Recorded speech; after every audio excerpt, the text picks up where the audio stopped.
Good morning. Ngasi card message ngase Rashi gi matung ina ko ka trying to katang thok charage trying to shidagi shai shagi Rashi mapado khala ga hamai toroga yengase ko ka tara ni thoi ko Rashi tara ni thoi gi ka tara ni thoi ko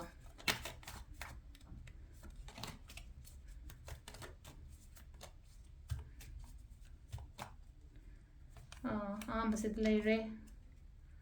ani shubasit leire ko ahum Mari, Manga, Taru, Taret, Nipan, Mapan, Tara, Taramatoi, Taranitoy.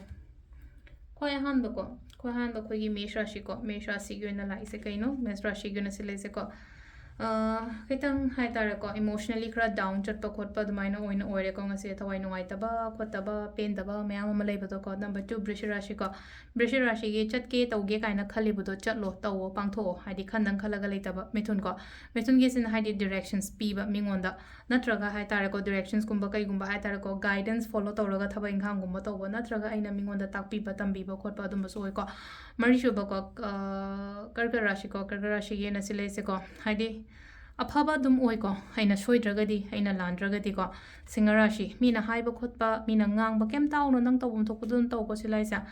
kaina rashi gi na silai se ketang conflict kumba kai gumba khanaba chainaba khotpa amai taw le ko avoid taw khara manaru da ba amta sida leina ko aduga next ki sena khoi gi keno tula rashi go na hadi wakhan se yari ngai cool na calm oina leyo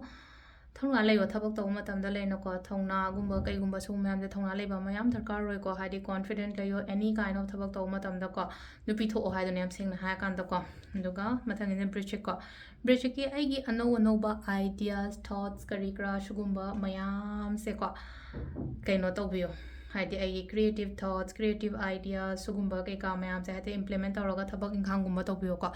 dhanu gi na mingon dagi mating gumba la kani ko mating oiro help oiro amma oiro ko mai tawraga silai se ko sisna koi gi dhanu gi oire ko next ki sina koi gi kaino gi ko makar rashi ki tension stress khara leire ngasi gi numit se ko yam ka hana khanjan bigano kumbh rashi gana se ngai re go in lei pot se khara paisa nung sha oiro moiro ko ngai le balak ti lakani tam na lak pai dune last ki min rashi sina le na ko isha da matam piyo mi pun ba khot pa ka shu darkar roi de ko am seng na ha kan da matam pi ba khot pa sukma me am se am darkar roi ko hadi meditate ka tawo like ka khoiramo kholo haibagi mong ne ko adu sida leire ko gi rashi gi matungina tarot card reading ma'am thank you